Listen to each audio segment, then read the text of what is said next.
गिरिराज महाराज की जय। कृष्ण कन्हैया लाल की जय।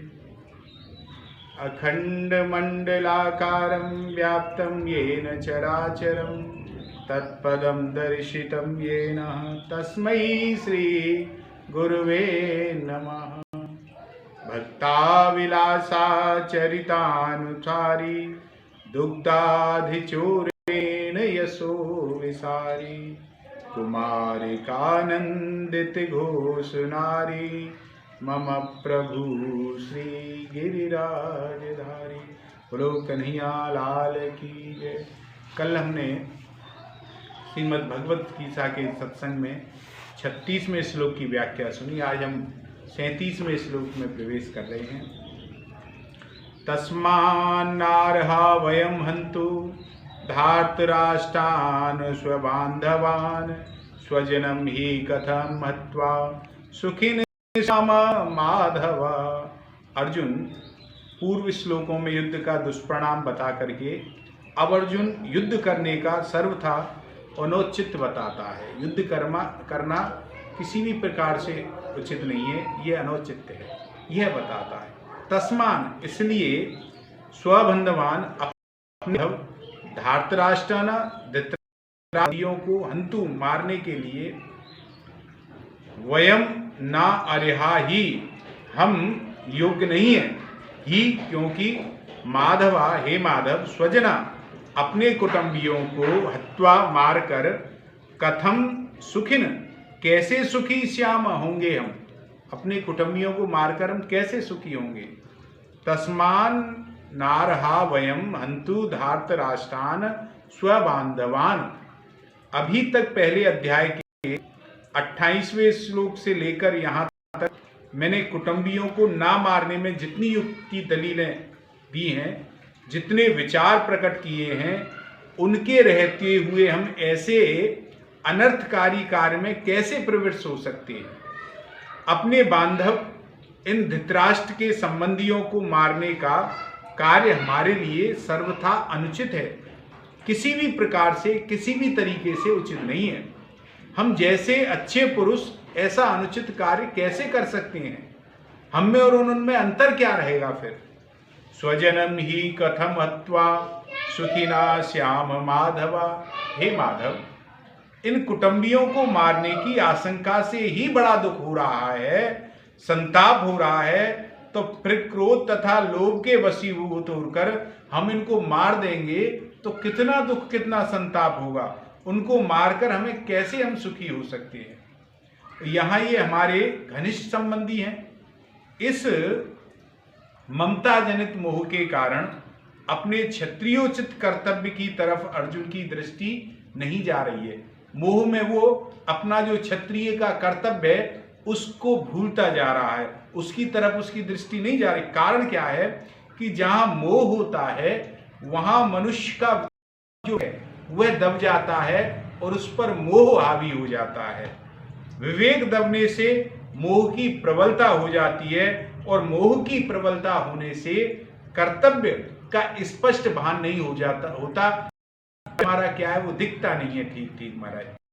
ऐसी स्थिति जब बन जाती है तो आगे करके अर्जुन कहता है कि ऐसे ही अब शंका होती है कि जैसे तुम्हारे लिए दुर्योधन आदि स्वजन है, ऐसे ही दुर्योधन आदि के लिए भी तो तुम स्वजन हो। भाई शंका होगी ना, तुम तो ऐसा विचार कर रहे हो और दुर्योधन तुम्हारे लिए षड्यंत्र कर रहा है, तो उसे नहीं विचार आ रहा है। तो स्वजन की दृष्टि से तुम जो युद्ध से निवृत्त होने की बात सोच रहे हो, पर दुर्योधन आदि युद्ध के लिए निवृत्त होने की बात नहीं सोच रहे हैं। इसका क्या कारण है। इसका कारण अर्जुन अब आगे 2 श्लोकों में बताता है। यद्यपेते न पश्यन्ति लोभोपहत चेतसा कुलक्ष्य कृतं दोषं मित्रदोहे च पातकं कथं गेयमस्माभि पापादस्मान्निवर्तितुं कुलक्ष्य कृतं दोषं प्रपश्य जनार्दनम्।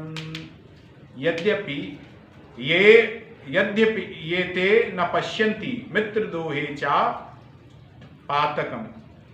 इतना मिल गया, इतना और मिल जाए, फिर ऐसा हमें मिलता ही रहे, ऐसे धन जमीन मकान आदर प्रशंसा पद अधिकार आदि की तरफ बढ़ती हुई जो वृत्ति है उसे हम लोभ कहते हैं महाराज। और इस लोभ वृत्ति के कारण इन दुर्योधन आदि की विवेक शक्ति लुप्त हो गई है, जिससे वे यह विचार नहीं कर पा रहे हैं कि जिस राज्य के लिए हम इतना बड़ा पाप करने जा रहे हैं, कुटुंबियों का नाश करने जा रहे हैं, वह राज्य हमारे साथ कितने दिन रहेगा। एक न एक दिन उन्हें भी तो ये छोड़ के जाना पड़ेगा, अथवा हम उसके साथ कितने दिन रहेंगे, ये विचार नहीं कर रहे हैं वो। हमारे रहते हुए ये राज्य चलता जाएगा तो हमारी क्या दशा होगी, और राज्य के रहते हुए हमारे शरीर चले जाएंगे तो क्या दशा होगी। क्योंकि मनुष्य संयोग का जितना सुख लेता है, उसके वियोग का उसे उतना ही दुख होता है। जितना जितना सुख मिलेगा उतना ही उसे दुख भोगना पड़ेगा। तो संयोग में इतना सुख नहीं होता जितना वियोग में दुख होता है महाराज। तात्पर्य है कि अंतःकरण में लोभ छा जाने के कारण इनको राज्य ही दिख रहा है। दुर्योधन को कुल का नाश करने के लिए कितना भयंकर पाप होगा, इस तरफ इनकी बुद्धि नहीं जा रही है, यह इन्हें दिखाई नहीं दे रहा है बिल्कुल। और जहां लड़ाई होती है वहां समय संपत्ति शक्ति का नाश तो अवश्यंभावी होता ही होता है। तरह तरह की चिंताएं और आपत्तियां भी आ जाती हैं। दो मित्रों में भी आपस में अगर खटपट मच जाती है तो मनोमालिन हो जाता है, मन मलिन हो जाता है, कई तरह का मतभेद हो जाता है, और मतभेद होने से वैर भाव जागृत हो जाता है। जैसे और द्रोण दोनों बचपन के मित्र थे, परंतु राज्य मिलने से द्रुपद एक दिन द्रोण का अपमान करके उस मित्र को ठुकरा दिया उसने। इससे राजा द्रुपद और द्रोण के बीच वैर भाव पैदा हो गया। अपने अपमान का बदला लेने के लिए द्रोणाचार्य ने मेरे द्वारा राजा द्रुपद को परास्त कराकर उसका आधा राज्य ले लिया। इस पर द्रुपद ने द्रोणाचार्य का नाश करने के लिए एक यज्ञ किया, और जिससे धृष्टद्युम्न और द्रौपदी दोनों पैदा हुए। इस तरह मित्रता के साथ बैरभाव होने से कितना भयंकर पाप होगा, इस तरह ये देख ही नहीं रहे, इनकी बुद्धि ही इस तरफ नहीं जा रही है। अच्छा, इसका भाव क्या है? अभी हमारे पास जिन वस्तुओं का अभाव है, उन वस्तुओं के बिना भी हमारा काम चल रहा है। भाई किसी के पास गाड़ी नहीं है तो उसका काम चल रहा है, किसी के पास कोठी नहीं है तो 4 कमरों में उसका काम तो चल ही रहा है ना। हम अच्छी तरह से जी भी रहे हैं, परंतु जब ये वस्तुएं हमें मिलने लग जाएं, हमारे पास ये चीजें आ जाएं, फिर बिछुड़ जाती हैं, तब उनके अभाव का बड़ा दुख होता है। किसी के पास कोठी नहीं हो, काम चल रहा है, और कोठी आ जाए और कोई छुड़ा ले तब रहना मुश्किल है। गाड़ी नहीं है, काम चल रहा है, गाड़ी आ जाए और उसको चली जाए तब नहीं रहे, तब ज्यादा दुख होता है, फिर उनसे साथ नहीं रहा जाता, तब उनके अभाव का बड़ा दुख होता है। तात्पर्य है कि पहले वस्तुओं का जो निरंतर अभाव था वह इतना दुखदाई नहीं था जितना वस्तुओं का संयोग होकर उनका वियोग होना दुखदाई है। ऐसा होने पर भी मनुष्य अपने पास जिन वस्तुओं का अभाव मानता है, उन वस्तुओं को वह लोभ के कारण पाने की चेष्टा करता रहता है, विचार करता रहता है, और जिन वस्तुओं का अभी अभाव है, बीच में प्रारब्धशान उनका होने पर भी अंत में उनका अभाव ही रहेगा। अतः हमारी तो वही अवस्था रही जो कि वस्तुओं के मिलने से पहले थी। बीच में लोभ के कारण उन वस्तुओं को पाने के लिए केवल परिश्रम ही परिश्रम पल्ले पड़ा, दुख ही दुख भोगना पड़ेगा। तो बीच में वस्तुओं के संयोग से जो बड़ा थोड़ा सा सुख हुआ, वह तो केवल लोभ के कारण हुआ महाराज। अगर भीतर में लोभ रूपी दोष ना हो तो वस्तुओं के संयोग से सुख नहीं सकता। यह जो सुख दिखाई देता है वह केवल लोभ रूपी दोष की परिणति नजर आती है। ऐसे ही मोह रूपी दोष ना हो तो कुटुंबियों से सुख हो ही नहीं सकता। लालच रूपी दोष ना हो तो संग्रह सुख हो ही नहीं सकता। तात्पर्य है कि संसार का सुख किसी ना किसी दोष से ही उत्पन्न होता है। कोई भी दोष ना होने पर संसार में कहीं किसी प्रकार का सुख नजर ही नहीं आएगा, मिलेगा ही नहीं। लोभ के कारण मनुष्य ऐसा विचार कर ही नहीं सकता। यह लोभ उसके विवेक विचार को लुप्त कर। कथम नागेयमस्मा भी प्रपश्या जनार्दना। अब अर्जुन अपनी बात कहते हैं कि यद्यपि दुर्योधन अपने कुलक्ष होने के वाले दोष को और मित्र से होने वाले पाप को नहीं देख रहा है, तो लोगों को कुलक्ष से होने वाली अनर्थ परंपराओं को देखना ही चाहिए। वो नहीं देख रहा है, उसकी बात है, लेकिन हमारी दृष्टि तो उधर जानी चाहिए, जिसका वर्णन अर्जुन आगे 40वें श्लोक में 44वें श्लोक तक करेंगे, आगे जो आएगा उसमें। क्योंकि हम कुलक्ष से होने वाले दोषों को अच्छी तरह जानते हैं और मित्रों के साथ द्रोह वैर वाले दोष से होने वाले पाप भी हम अच्छी तरह से जानते हैं। अगर वे मित्र हमें दुख दें तो वह दुख हमारे लिए अनिष्टकारक नहीं है, कारण कि दुख से तो हमारे पूर्व पापों का नाश होगा, हमारी बुद्धि शुद्ध हो जाएगी। परंतु भी